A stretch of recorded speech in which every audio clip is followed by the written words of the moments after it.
എൻ്റെ പേര് റോസമ്മ തോമസ്. ഞാൻ വരുന്നത് പത്തനംതിട്ട ജില്ലയിലെ സെൻറ്റ് ജോസഫ് ചർച്ചിൽ നിന്നാണ്. ഞാൻ ഉടമ്പടി എടുത്തിട്ട് 3 മാസമായിട്ടേ ഉള്ളൂ.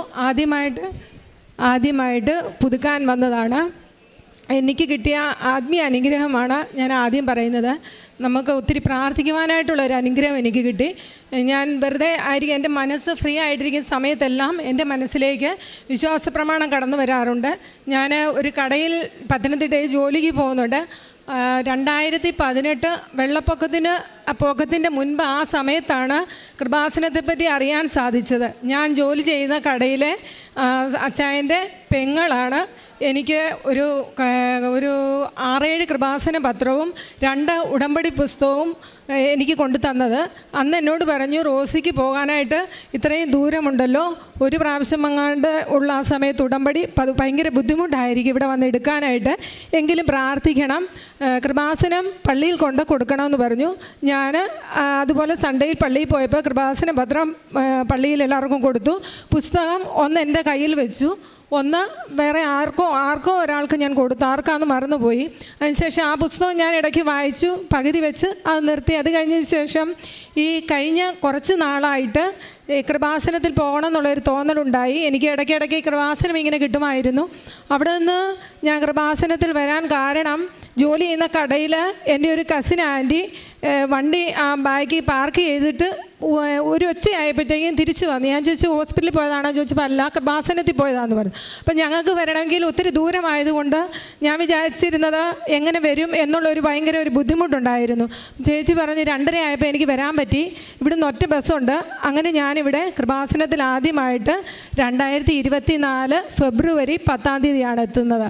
ഇവിടെ വന്ന് സെക്കൻഡ് സാറ്റർഡേ ആയിരുന്നു. ഭയങ്കര തിരക്കായിരുന്നു. ഇവിടെ വന്ന് ഞാൻ അകത്ത് പ്രവേശിച്ചപ്പോൾ മുതൽ എന്ത് ചെയ്യണം എങ്ങനെ ചെയ്യണമെന്നൊന്നും അറിയത്തില്ല. വന്ന് ക്യൂ നിന്നു. മോളിൽ ഞാനും മകളുമായിട്ട് പോയി ക്യൂവിൽ. അവിടെ മകളെ നിർത്തത്തില്ലാത്തതിനാൽ ഞാൻ മകളെ താഴെ പറഞ്ഞു വിട്ടു. ഇവിടെ വന്ന് ഉടമ്പടി എടുത്തതിന് ശേഷം അപ്പോൾ എനിക്ക് ഈ സ്റ്റേജിൽ എൻ്റെ ഒന്നാമത്തെ അനുഭവം സാക്ഷ്യം പറയാനുള്ളത്, ഈ സ്റ്റേജിൽ ഇങ്ങനെ ഇത്രയും പേരെ നല്ല ഒരു 2-3 പേരെ ഫേസ് ചെയ്ത് നിൽക്കാൻ ഭയങ്കര ബുദ്ധിമുട്ടുള്ള ആരായിരുന്നു. പള്ളിയിൽ ഞങ്ങളുടെ ഇടവക പള്ളി ഒരു 33 ഇടവക ഇടവകകൾ മാത്രമേ ഉള്ളൂ. അവരുടെ മുന്നിൽ പോലും നിന്ന് ബൈബിൾ വായിക്കാൻ പറഞ്ഞാൽ ഭയങ്കരമായിട്ട് വിറയലും ബുദ്ധിമുട്ടുമുള്ള ആളാണ് ഞാൻ. അവസാനം വായിച്ചു കഴിയുമ്പോഴത്തേക്കും ഏകദേശം കരഞ്ഞു തീരുന്ന പരുവത്തിലാണ് ഇറങ്ങി വന്നുകൊണ്ടിരുന്നത്. എന്നാൽ ഇന്ന് ഇവിടെ ഈ പരിശുദ്ധ അമ്മ പ്രത്യക്ഷപ്പെട്ട അൾത്താരയിൽ ഇത്രയും പേരുടെ മധ്യേ പരിശുദ്ധ അമ്മയ്ക്ക് സാക്ഷിയാകുവാൻ സാധിച്ചതിൽ ഞാൻ ഒത്തിരിയധികം സന്തോഷിക്കുന്നു. അതുതന്നെയാണ് എൻ്റെ ഒന്നാമത്തെ സാക്ഷി. ഇത്ര ധൈര്യപൂർവ്വം ഇവിടെ നിന്ന് പറയാൻ സാധിച്ചതിൽ ഞാൻ അമ്മയ്ക്ക് ഒത്തിരിയധികം നന്ദി പറയുന്നു.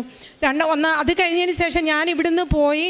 അന്ന് വൈകിട്ട് പിറ്റേ ദിവസം സൺഡേ ആണ്. സൺഡേ പള്ളിയിൽ പോയി കുമ്പസാരിച്ചു. രാവിലെ ഉടമ്പടി പ്രാർത്ഥന ചെയ്തു.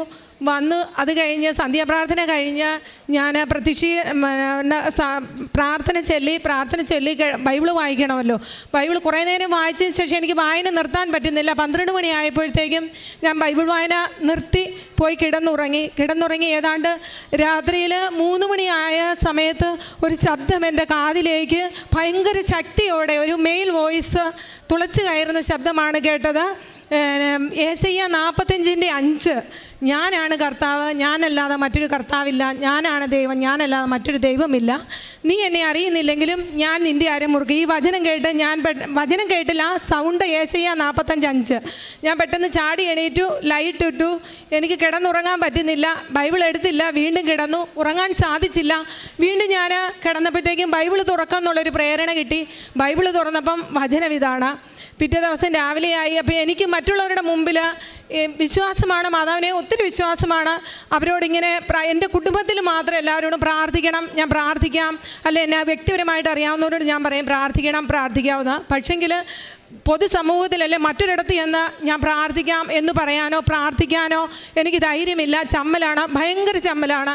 എൻ്റെ മുട്ടിടിക്കും, വിറയ്ക്കും, എനിക്ക് ഭയങ്കര അസ്വസ്ഥതയാണ്.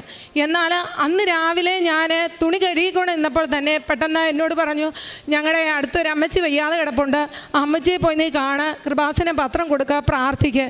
അങ്ങനെ ആ അമ്മച്ചിക്ക് വേണ്ടി പോയി പ്രാർത്ഥിച്ചു. കൃപാസനം പത്രം കൊടുത്തു, അവർക്ക് വേണ്ടി പ്രാർത്ഥിച്ചു. പിന്നെ അങ്ങനെ എൻ്റെ ജോസാച്ചനും ഒപ്പം എല്ലാ പ്രാർത്ഥനയിലും കൂടും. എന്നെ എന്നെക്കാട്ടിൽ വിശ്വാസമായി എൻ്റെ ഹസ്ബൻഡിന്. അങ്ങനെ പ്രാർത്ഥിച്ചു. മറ്റുള്ളവർക്ക് വേണ്ടി അവരുടെ ആ വീടുകളിൽ പോയി പ്രാർത്ഥിക്കാനുള്ള ഒരു അനുഗ്രഹം കിട്ടി. അക്രൈസ്തവരായ പലർക്കും വേണ്ടി പ്രാർത്ഥിക്കാനും അവരുടെ രോഗമുള്ള സ്ഥലങ്ങളിൽ തൊട്ട് പ്രാർത്ഥിച്ച് അങ്ങനെ ഒരു അനുഗ്രഹം കിട്ടി. അതിനുശേഷം രണ്ടാമത് ഞാനിവിടെ എല്ലാ മാസവും വരും. രണ്ടാമത് വന്നു കഴിഞ്ഞാൽ ഇവിടെ ഇങ്ങനെ സാക്ഷ്യം കേട്ട് ഇവിടെ ഇങ്ങനെ ഞാനിരുന്ന് കരഞ്ഞ് പ്രാർത്ഥിച്ചു. അപ്പോൾ എൻ്റെ ഹസ്ബൻഡ് പാൻപരാഗ് കഴിക്കുന്ന ഒരാളാണ് 34 വർഷമായിട്ട്. അപ്പോൾ അത് മാറണം എന്ന് എൻ്റെ ആഗ്രഹമുണ്ട്. പക്ഷേ ഞാനത് ഉടമ്പടിയിൽ വെച്ചിട്ടില്ലായിരുന്നു. ഞാനിവിടെ ഇരുന്ന് അന്ന് സാക്ഷ്യം കേട്ടപ്പോൾ മാതാവിനോട് കരഞ്ഞ് പ്രാർത്ഥിച്ചു, എൻ്റെ അമ്മേ അതെന്ത് വലിയൊരു സാക്ഷിയാണ്. അപ്പോൾ ആ കേട്ട സാക്ഷി ഇതാണ്, UKG പഠിക്കുന്ന കുഞ്ഞിന് സ്നഗ് കെട്ടിക്കൊണ്ട് വേണം അവൻ സ്കൂളിൽ പോകാൻ. അപ്പോൾ ആ കുട്ടി കരഞ്ഞ് പ്രാർത്ഥിക്കുന്നത് കേട്ട് ഇവിടെ നിന്ന് കേട്ട് എനിക്ക് സങ്കടം വന്ന് ഞാനിരുന്ന് പ്രാർത്ഥിച്ചമ്മേ, ഇതൊരു നിസ്സാര കാര്യമാണല്ലോ, അമ്മയ്ക്ക് അത് എടുത്തു മാറ്റാൻ പറ്റുമല്ലോ, അമ്മ അതെനിക്ക് സാധിച്ചു തരണം എന്ന് പറഞ്ഞ് പ്രാർത്ഥിച്ചു. വീട്ടിൽ പോയി. പിറ്റേ ദിവസം 2 ദിവസം കഴിഞ്ഞപ്പോഴത്തേക്കും ഞാൻ ജോലിക്ക് പോകുന്നുണ്ടെന്ന് പറഞ്ഞില്ല, എന്നെ കൊണ്ടുവിടും. അവിടെ ഹസ്ബൻഡ് ഒരു ഫ്രണ്ട് കടയിൽ നിന്ന് വിളിച്ചു. ഹസ്ബൻഡിന് വെയിറ്റ് ഉള്ള സാധനങ്ങളൊന്നും എടുക്കാൻ പറ്റത്തില്ല, നടുവിന് പ്രോബ്ലം ഉള്ളത് കൊണ്ട്. അപ്പോൾ ലോട്ടറിയുടെ കച്ചവടമാണ്. ഞങ്ങൾ അങ്ങോട്ട് പോകുന്ന വഴിക്ക് പുള്ളിക്കാരൻ അവിടെ നിർത്തി ടിക്കറ്റ് എടുത്തു. ടിക്കറ്റ് എടുത്തു കഴിഞ്ഞതിന് ശേഷം ജോസാച്ചന് ആ കടയിൽ നിന്ന് 2 മുട്ടായി, ഞാനൊരിക്കലും ജോസാച്ചന് അങ്ങനെ മുട്ടായി മേടിക്കുന്ന ഒരാളല്ല, മേടിച്ച് തരുന്ന ഒരാളല്ല, ഇങ്ങനെ പ്രതീക്ഷിച്ചു. ഇതെന്താണ് ഇത് തന്നെ പറ്റി മുട്ടായി മേടിച്ചതെന്ന് ചോദിച്ചു. പറഞ്ഞു എന്നോട് ഇങ്ങോട്ട് പറഞ്ഞു 2-3 ദിവസമായിട്ട് ഞാനിവിടെ പ്രാർത്ഥനയ്ക്ക് ശേഷം ഇതിൻ്റെ കാര്യമേ മറന്നുപോയിരുന്നു. എന്നോട് ഇങ്ങോട്ട് പറഞ്ഞു, എടി ഞാൻ ഇത് നിർത്തി നീ അറിഞ്ഞില്ലേ എന്ന് എന്നോട് ഇങ്ങോട്ട് ചോദിച്ച് സാക്ഷ്യപ്പെടുത്തി. അത് കഴിഞ്ഞ് ഞങ്ങളെന്നും സന്ധ്യാപ്രാർത്ഥനയും കഴിഞ്ഞ് രാവിലത്തെ പ്രതീക്ഷ പ്രാർത്ഥനയെല്ലാം കഴിഞ്ഞ് വിശുദ്ധ തൈലം തൊട്ട് പ്രാർത്ഥിക്കും. ഞാൻ വിശ്വാസപ്രമാണം തൊട്ട് ചൊല്ലി പ്രാർത്ഥിക്കും. തലയിൽ കൈവച്ച് തൈലം തൊട്ട് എല്ലാവർക്കും വേണ്ടി പ്രാർത്ഥിക്കും, മകനും മകൾക്കും എൻ്റെ ഹസ്ബൻഡിനും വേണ്ടി. അപ്പോൾ പെടലിക്ക് തൊട്ടിങ്ങനെ പ്രാർത്ഥിക്കും. പുള്ളിക്ക് പെടലിക്ക് വേദനയുള്ള ഒരാളായിരുന്നു, പെടലി തിരിക്കാനൊക്കെ ഭയങ്കര പാടുള്ള ഒരാളാണ്. അപ്പോൾ അങ്ങനെ തൊട്ട് പ്രാർത്ഥിച്ചു. അത് ഈ പാൻപരാഗ് നിർത്തി എന്ന് പറഞ്ഞ് അന്ന് എന്നോട് ഇങ്ങോട്ട് പറഞ്ഞു എൻ്റെ പെടലിയുടെ വേദനയും പോയി, ഇപ്പോൾ എനിക്ക് പെടലിക്ക് ആ വേദനയില്ല. അങ്ങനെ ഒത്തിരിയധികം അനുഗ്രഹങ്ങൾ തന്നിട്ടുണ്ട് മാതാവ് എൻ്റെ ജീവിതത്തിൽ. അതുപോലെ തന്നെ രണ്ടാമതിന് അടുത്തത് എന്താണെന്ന് വെച്ചാൽ എനിക്ക് ഈ കോവിഡിന് ശേഷം കറക്റ്റ് സമയത്ത് ഫുഡ് കഴിച്ചില്ലെങ്കിൽ ഗ്യാസ് കയറുന്ന പ്രോബ്ലം ഉണ്ടായിരുന്നു. അത് ഞാൻ പ്രത്യേകിച്ച് കടയിൽ ജോലി ചെയ്യുന്ന സമയത്തായതുകൊണ്ട് ആൾക്കാർ വരുമ്പോഴൊക്കെ നമുക്ക് ഭയങ്കര ബുദ്ധിമുട്ടാണ്. കറക്റ്റ് സമയത്ത് കഴിക്കാൻ പറ്റത്തില്ല.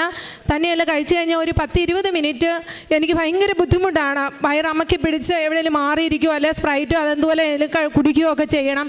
അത് കഴിഞ്ഞ ശേഷമേ മാറത്തുള്ളൂ. ഞാൻ ഇതൊന്നും എൻ്റെ ഉടമ്പടിയിൽ വെച്ച കാര്യങ്ങളല്ല. അപ്പോൾ ഉടമ്പടിയിൽ വരുന്നതിന് മുന്നേ ഇങ്ങനെ ഒരു സംശയമുണ്ടായിരുന്നു. ഉപവാസം എടുത്ത് പ്രാർത്ഥിക്കുമ്പോൾ ഇതിനി എങ്ങനെയാകും അങ്ങനെ ഒരു തോന്നലുണ്ടായിരുന്നു. അതുകൊണ്ട് ഞാൻ ഉടമ്പടി എടുക്കണമെന്ന് ശങ്കിച്ചാണ് ഇവിടെ വന്നത്. പക്ഷെങ്കിൽ ഉടമ്പടി എടുത്തു കഴിഞ്ഞതിൻ്റെ പിറ്റേ ദിവസം മുതൽ താമസിച്ച് കഴിച്ചിട്ടെങ്ങും ഒരു പ്രശ്നവും ഇല്ല. ഇപ്പോൾ ദൈവം സഹായിച്ച് എനിക്ക് ഇപ്പം എത്ര വെച്ചിരുന്നിട്ട് കഴിച്ചാലും ഗ്യാസിൻ്റെ ഒരു പ്രോബ്ലമേ അതിനുശേഷം ഉണ്ടായിട്ടില്ല. അതുപോലെ തന്നെ എൻ്റെ ലെഫ്റ്റ് ബ്രസ്റ്റിന് 3-4 വർഷത്തിന് മുകളിലായി 2 ചെറിയ മുഴകളുണ്ടായിരുന്നു. ഞാൻ ഹോസ്പിറ്റലിൽ കാണിക്കുകയോ അങ്ങനെയൊന്നും ചെയ്തിട്ടില്ല. കാരണം അതിൻ്റെ പുറകെ ഇറങ്ങിയാൽ ടെസ്റ്റ് ചെയ്ത് പല പ്രശ്നങ്ങളായി, പിന്നെ ടെൻഷനായി. അത് കാരണം അതിനുള്ള സാമ്പത്തികമില്ല, പിന്നെ അവിടെ പോയി ചെയ്യണം, അങ്ങനെ പലവിധ കാരണങ്ങളാൽ പറയാറില്ല, ആരോടും ടെസ്റ്റ് ചെയ്യാറില്ല. എന്നാൽ ഞാൻ അച്ഛൻ്റെ ആരാധന യൂട്യൂബിൽ എപ്പോഴൊക്കെ സമയം കിട്ടുമോ അപ്പോഴൊക്കെ കാണും. രാവിലെയും വൈകിട്ടും ഉച്ചയ്ക്കും കടയിൽ ഫ്രീ ആയിട്ടിരിക്കുന്ന സമയത്തുമല്ല. അങ്ങനെ അച്ഛൻ പറയും നിങ്ങൾക്ക് രോഗമുള്ള സ്ഥലങ്ങളിൽ നിങ്ങൾ കൈതൊട്ട് പ്രാർത്ഥിക്കണം എന്ന് പറയും. അപ്പം എനിക്ക് എവിടെയൊക്കെ രോഗമുണ്ടോ, നടുവിന് വേദനയുണ്ടോ, എവിടെയൊക്കെ അസുഖങ്ങളുണ്ടോ അവിടെയെല്ലാം ഞാൻ എനിക്കുള്ളിടത്തും അതുപോലെ തന്നെ എന്നെ മറ്റുള്ളവരോട് പ്രാർത്ഥിക്കാൻ പറഞ്ഞിട്ടുള്ളതുമായ സ്ഥലങ്ങളിലെല്ലാം കൈവച്ച് പ്രാർത്ഥിക്കും. അങ്ങനെ എൻ്റെ ബ്രസ്റ്റിലെ മുഴ കുറച്ച് നാളായിട്ട് തപ്പി നോക്കിയിട്ടൊന്നും കാണാനില്ല. അതിന് മുമ്പ് തന്നെ ഞാൻ ഇവിടെ വന്ന് ഉടമ്പടി എടുത്തിട്ട് പോയതിൻ്റെ പിറ്റേ ദിവസം രാത്രിയിൽ ഞാൻ ബാത്റൂമിൽ കുളിച്ചുകൊണ്ട് നിൽക്കുന്ന സമയത്ത് എനിക്കൊരു ടെൻഡൻസി എന്നെക്കൂടെ തോന്നിപ്പിച്ചു, ലെഫ്റ്റ് സൈഡിൽ യൂറിൻ പാസ് ചെയ്യുന്നിടത്ത് ഒന്ന് തൊട്ട് നോക്കണം. ഞാൻ തൊട്ട് നോക്കിയപ്പോൾ അവിടെ ഒരു കുരുവാണ്. അപ്പോൾ അത്രയും ദിവസം അതവിടെ ഇല്ലായിരുന്നു.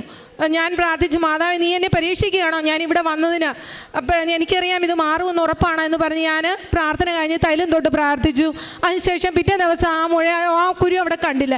എന്നാൽ പിറ്റേ ദിവസം ഇതേ സമയത്ത് തന്നെ കുളിച്ചുകൊണ്ട് വന്നപ്പം ലെഫ്റ്റ് സൈഡിൽ തൊട്ട് നോക്കാനായിട്ട് ഒരു പ്രേരണ നോക്കിയപ്പം ഒരു കാപ്പിക്കുരു വലിപ്പത്തിൽ ഒരു മുഴ അവിടെയുണ്ട്. അതിനു മുമ്പ് ഇതുവരെ ഞാൻ അങ്ങനെ ഒരു സാധനം അവിടെ കണ്ടിട്ടില്ല, ശ്രദ്ധിച്ചിട്ടില്ല. എന്നാൽ അത് കണ്ടു കഴിഞ്ഞതിന് ശേഷം എനിക്കെന്തോ ഭയങ്കര ഒരു ടെൻഷനായി. ഇനി ഇനി ടെസ്റ്റ് ചെയ്യാൻ പോയി കഴിഞ്ഞാൽ വേറെ വല്ല ആകും, ആകപ്പാടെ വെപ്രാളം, മനസ്സിന് ഭയങ്കര ടെൻഷൻ. ഞാൻ തീരുമാനിച്ചു, ആരോടും ഞാൻ പറയത്തില്ല. ഹോസ്പിറ്റലിൽ പോയി കഴിഞ്ഞാൽ 100 കൂട്ടം കാര്യങ്ങളാണല്ലോ. അതിനാൽ അതിനുള്ള സാമ്പത്തികമില്ല, കൊണ്ട് നടക്കാനും പോകാനും വരാനുമുള്ള സാഹചര്യവുമല്ല, കടയിൽ പോകണം. അങ്ങനെ പലവിധ കാരണങ്ങളാൽ ആരോടും പറഞ്ഞില്ല. അങ്ങനെ പ്രാർത്ഥിച്ചുകൊണ്ടിരുന്നു. പിറ്റേ ദിവസം കടയിൽ പോകാൻ നേരം രാവിലെ ആയപ്പോൾ എനിക്ക് ഭയങ്കര ക്ഷീണം, എനിക്ക് ഇരിക്കാൻ വയ്യ, ഒന്നും വയ്യ. കടയിൽ മറ്റ് സ്റ്റാഫില്ലാഞ്ഞതിനാൽ എനിക്ക് അന്ന് പോകേണ്ടി വന്നു. ഞാൻ കടയിൽ ചെന്നു. 11 മണി കഴിഞ്ഞപ്പോഴത്തേക്കും എനിക്ക് ഒട്ടും വയ്യ. വരുന്നവരെല്ലാം ചോദിച്ചു എന്നാ പറ്റിയെന്ന്. അത് കാരണം ഞാൻ അവധി ചോദിച്ചിട്ട് തിരിച്ച് പോരുന്ന വഴിക്ക് നാരങ്ങ മേടിച്ച് വീട്ടിൽ കൊണ്ടുവന്ന് മകളോട് പറഞ്ഞ് പിഴിഞ്ഞിതാ, കൃപാസനത്തിൽ നിന്ന് കൊണ്ടുവന്ന ഉപ്പിട്ട് വെള്ളം തരാൻ പറഞ്ഞു. അങ്ങനെ ഒരു 4 മണി വരെ കിടന്നു. അതിനുശേഷം വൈകിട്ട് വേണിയിട്ട് അതുപോലെ തന്നെ കുടിച്ചു. ഞാൻ ഓക്കെ ആയി, എൻ്റെ ക്ഷീണമൊക്കെ മാറി. എങ്കിലും എൻ്റെ മനസ്സിൽ ചെറിയ ഒരു ടെൻഷനുണ്ട്, ഇതിനി എന്തുമായിരിക്കും. ഞാൻ പ്രാർത്ഥിക്കുമ്പോഴെല്ലാം അവിടെ തന്നെ തൈലം തൊട്ട് പ്രാർത്ഥിച്ചു, അത് മാറ്റിത്തരണേ മാതാവേ, നിനക്ക് അസാധ്യമായിട്ട് എൻ്റെ ജീവിതത്തിൽ ഒന്നും ഇല്ലല്ലോ എന്ന് പ്രാർത്ഥിച്ചു. ഈശോയോട് പറഞ്ഞ് മാധ്യസ്ഥം വഹിച്ച് എനിക്കത് മാറ്റിത്തരണമെന്ന് പ്രാർത്ഥിച്ചു. പ്രിയമുള്ളവരെ, അത് ഞാൻ ആരോടും പറഞ്ഞില്ല, മനഃപൂർവ്വം പറയാനാണ്. അപ്പോൾ എൻ്റെ മനസ്സിലൊരു ശങ്ക തോന്നിച്ചു, ഞാൻ ഈ കാര്യം ആരോടും പറഞ്ഞില്ലെങ്കിൽ സാക്ഷ്യം പറയുമ്പോൾ ഇവിടെ മറ്റുള്ള എന്നെ അറിയാവുന്ന കേൾക്കുന്നവർ ഇങ്ങനെ ഒരു കാര്യം ഇവൾ ഈ വീട്ടിൽ പറഞ്ഞില്ലല്ലോ, എൻ്റെ സഹോദരങ്ങളോട് പറഞ്ഞില്ലല്ലോ എന്ന് വിചാരിക്കുമല്ലോ എന്ന് വിചാരിച്ചു. എന്നിട്ടും മനസ്സിൽ വിചാരിച്ചു, എനിക്ക് ക്ഷീണം എന്ന കാര്യം എല്ലാവർക്കും അറിയാം, ഞാൻ അവധിയെടുത്ത് കടയിൽ വന്ന് എല്ലാവർക്കും അറിയാമല്ലോ, അതുകൊണ്ട് അതവർ ഓർത്തിരിക്കുമല്ലോ എന്ന് വിചാരിച്ചു. ഞാൻ പറഞ്ഞില്ല. ഞാൻ തിരിച്ച് എന്നെ കൊണ്ടുവരാനായിട്ട് ജോസച്ചൻ പത്തനംതിട്ടയിലോട്ട് വരും. അപ്പോഴത്തെ ഞാനിങ്ങനെ കുറച്ചിങ്ങനെ നടന്നു വരുന്ന വഴിക്ക് എൻ്റെ രണ്ടാമത്തെ നാത്തൂൻ വിളിച്ചപ്പോൾ പുള്ളിക്കാരി വേറെ ആരുടെയോ ഒരു മഴയുടെ കാര്യം പറഞ്ഞു. അപ്പോൾ എനിക്കിത് ഈ സാഹചര്യത്തിൽ പറയേണ്ടി വന്നു. അങ്ങനെ പുള്ളിക്കാരിയോട് മാത്രമാണ് അന്ന് ഞാൻ പറഞ്ഞത്. അതിനുശേഷം സൗഖ്യം കിട്ടിക്കഴിഞ്ഞ് എല്ലാവരോടും പറഞ്ഞു. പിന്നെയുള്ളത് എൻ്റെ നാത്തൂൻ ചേച്ചിയുടെ മകൾക്ക് വിദേശത്ത് പോകാനായിട്ട് പ്രാർത്ഥിക്കണമെന്ന് പറഞ്ഞായിരുന്നു. ട്രൈ ചെയ്യുന്നുണ്ട്. അവൾ പഠിച്ച് 1 വർഷം കഴിഞ്ഞ് ജോലിയിലാണ്. അതിനുവേണ്ടി പ്രാർത്ഥിക്കുന്നുണ്ടായിരുന്നു. ഏകദേശം എല്ലാം ശരിയായിരിക്കുകയാണ്. അവർ ഈ മാസം ഇവിടെ വന്ന് ഉടമ്പടി എടുക്കുന്നുണ്ട്. അപ്പോഴവർ കൂടുതലായിട്ട് സാക്ഷ്യം പറഞ്ഞോളും. പിന്നെ മറ്റൊരു നാത്തൂൻ്റെ മകളുടെ നടുവിന് വേദന, പുള്ളിക്ക് ഭയങ്കര അസ്വസ്ഥതയായിരുന്നു, നടുവിന് വേദന. ഞാനിവിടെ വന്ന് ഉടമ്പടി എടുത്ത കൂട്ടത്തിൽ പ്രാർത്ഥിച്ചിട്ടുണ്ടായിരുന്നു ആ കാര്യം ഉടമ്പടിയിൽ വെച്ച്. അങ്ങനെ ഒത്തിരി വ്യത്യാസം അവളിപ്പോൾ തന്നെ എണീറ്റ് നടക്കുകയും ഒക്കെ ചെയ്യുന്നുണ്ട്, ഒരു കുഴപ്പവുമില്ല. പിന്നെ അടുത്ത സാക്ഷി, എൻ്റെ കൃപാസനം ഞാൻ കടയിൽ വരുന്നവർക്കും പോകുന്നവർക്കും വഴിയിൽ നടന്നു വരുന്നതും കാണുന്നവർക്കും എല്ലാവർക്കും കൊടുക്കും. എൻ്റെ കാര്യങ്ങളൊക്കെ പറയും. എന്നിട്ട് ആണ് കൃപാസനത്തെ പറ്റി പറയും. അങ്ങനെ ആണ് കൃപാസനം പത്രം കൊടുക്കുന്നത്. പിന്നെ കാരുണ്യ പ്രവർത്തികൾ, ഞാൻ കൃപാസനത്തിൽ വരുന്നതിന് മുന്നേ തന്നെ ഞാൻ പറഞ്ഞല്ലോ എനിക്കൊരു ചെറിയ ജോലിയുണ്ടെന്ന്, കൊച്ചു ജോലിയാണ്. എങ്കിലും അതിൽ നിന്ന് കിട്ടുന്ന ഒരു അംശം ഞാൻ എപ്പോഴും എല്ലാ മാസവും കാരുണ്യ പ്രവർത്തിക്കായിട്ട് നീക്കി വെക്കാറുണ്ട്. അവർക്കത് അയച്ചു കൊടുക്കാറുണ്ട് 2 സ്ഥാപനങ്ങളിലേക്ക്. അല്ലാതെ എൻ്റെ അടുത്ത് ഞങ്ങളുടെ അടുത്തുള്ള ചേച്ചി വരുന്നുണ്ട്. അങ്ങനെ പലർക്കും ചെറിയ ചെറിയ സഹായങ്ങൾ എന്നെ കഴിയുന്നില്ല. എനിക്ക് ഒത്തിരിയൊന്നും കൊടുക്കാനില്ല, എന്നാലും എനിക്ക് ഉള്ളതിൽ നിന്ന് വളരെയധികം സന്തോഷത്തോടെയാണ് ഞാൻ കൊടുത്തിരുന്നത്. ഇപ്പോഴത് കൃപാസനത്തിൽ വരുന്നതിന് മുന്നും വന്നു കഴിഞ്ഞു കൂടുതൽ ഊർജ്ജസ്വലതയോടുകൂടി അത് ചെയ്യാൻ സാധിക്കുന്നുണ്ട്. ഇവിടെ വന്ന് എനിക്ക് ഈ സാക്ഷ്യം പറയാൻ അനുവദിച്ച പരിശുദ്ധ അമ്മയ്ക്കും ഈശോയ്ക്കും 1000 നന്ദി പറയുന്നു. കരങ്ങളടിച്ച് നമുക്ക് ദൈവത്തിൻ്റെ നാമം മഹത്വപ്പെടുത്താം. 34 വർഷമായിട്ട് ഈ സഹോദരിയുടെ ഭർത്താവ് പുകയില യൂസ് ചെയ്തിരുന്നു. കൃപാസനത്തിൽ വന്ന് മരിയൻ ഉടമ്പടി എടുത്ത് പ്രാർത്ഥിച്ചതിൻ്റെ ഫലമായിട്ട് അങ്ങനെ ഒരു ദുശീലം പൂർണ്ണമായിട്ട് ആ സഹോദരൻ്റെ വിട്ടുമാറിയെന്ന് പറഞ്ഞു. ഒപ്പം തന്നെ ഈ സഹോദരി ഇപ്പോൾ അവസാനം പറഞ്ഞു നിർത്തിയത് പ്രകാരമാണ്, മറ്റുള്ളവരുടെ മുമ്പിൽ നിന്ന് 2 വാക്ക് സംസാരിക്കാൻ, പള്ളിയിലാണെന്നുണ്ടെങ്കിലും ബൈബിൾ വായിക്കാൻ പറയുമ്പോഴൊക്കെ പിന്നോട്ട് വലിയായിരുന്നു പറഞ്ഞു. കൃപാസനത്തിന് വന്ന് മരിയൻ ഉടമ്പടി എടുത്ത് പ്രാർത്ഥിച്ചതിൻ്റെ ഫലമായിട്ട് ഒരു ആത്മധൈര്യം ലഭിച്ചു എന്നാണ് പറഞ്ഞത്. 3-മതായിട്ട് പരിശുദ്ധ അമ്മയുടെ മധ്യസ്ഥയിൽ ഉടമ്പടിയെടുത്ത് പ്രാർത്ഥിക്കുമ്പോൾ നമുക്ക് ലഭിക്കുന്ന വലിയൊരു കൃപ എന്ന് പറയുന്നത് പരിശുദ്ധ അമ്മയുടെ നേർ സാന്നിധ്യം, ഈശോയുടെ സാന്നിധ്യം, ദൈവപിതാവിൻ്റെ ആ ഒരു സാന്നിധ്യം നേരിട്ട് അനുഭവിക്കാൻ പറ്റും എന്നുള്ളതാണ്. അതിൻ്റെ വലിയൊരു സാക്ഷ്യമാണ് ഈ സഹോദരി സാക്ഷ്യത്തിൽ പറഞ്ഞത്. യെശയ്യാ 45:5 തിരുവചനം ചെവിയിൽ നിന്ന് ഒരു മെയിൽ വോയിസ് ഞാൻ കേട്ടു എന്നാണ് പറഞ്ഞത്. അതായത് ഞാനല്ലാതെ മറ്റൊരു ദൈവമില്ല, ഞാനാണ് കർത്താവ്, ഞാൻ നിൻ്റെ അരമുറുക്കും. അതാണ് തിരുവചനത്തിൽ നമ്മൾ ഏഷ്യ 45:5 വായിക്കുന്നത്. അപ്പം അതിനുശേഷം ആ ഒരു പ്രത്യേക സന്ദേശം ലഭിച്ചതിന് ശേഷം ഈ സഹോദരിക്ക് രോഗികളായ മക്കളുടെ അടുത്തേക്ക് കടന്നു ചെന്ന് അവർക്ക് വേണ്ടി മധ്യസ്ഥം പ്രാർത്ഥിക്കുവാനും അവരെ തൈലം പുരട്ടി പ്രാർത്ഥിക്കാനും വിശ്വാസ പ്രമാണം ചൊല്ലി പ്രാർത്ഥിക്കാനുള്ള ഒരു ആത്മധൈര്യം ലഭിച്ചു.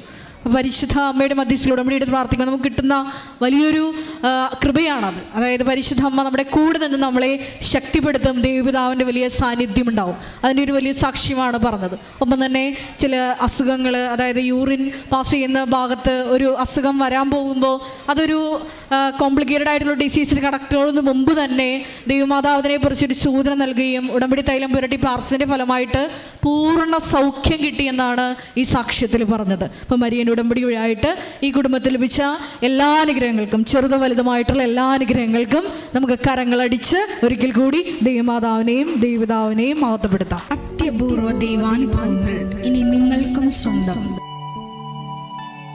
ഈ യൂട്യൂബ് ചാനൽ ഇതുവരെ സബ്സ്ക്രൈബ് ചെയ്തിട്ടില്ലെങ്കിൽ ഇപ്പോൾ തന്നെ സബ്സ്ക്രൈബ് ചെയ്യുക. ഈ വീഡിയോ ഇപ്പോൾ തന്നെ നിങ്ങളുടെ സുഹൃത്തുക്കൾക്ക് ഷെയർ ചെയ്തുകൊണ്ട് കർത്താവിൻ്റെ പ്രേക്ഷിതരാകുക.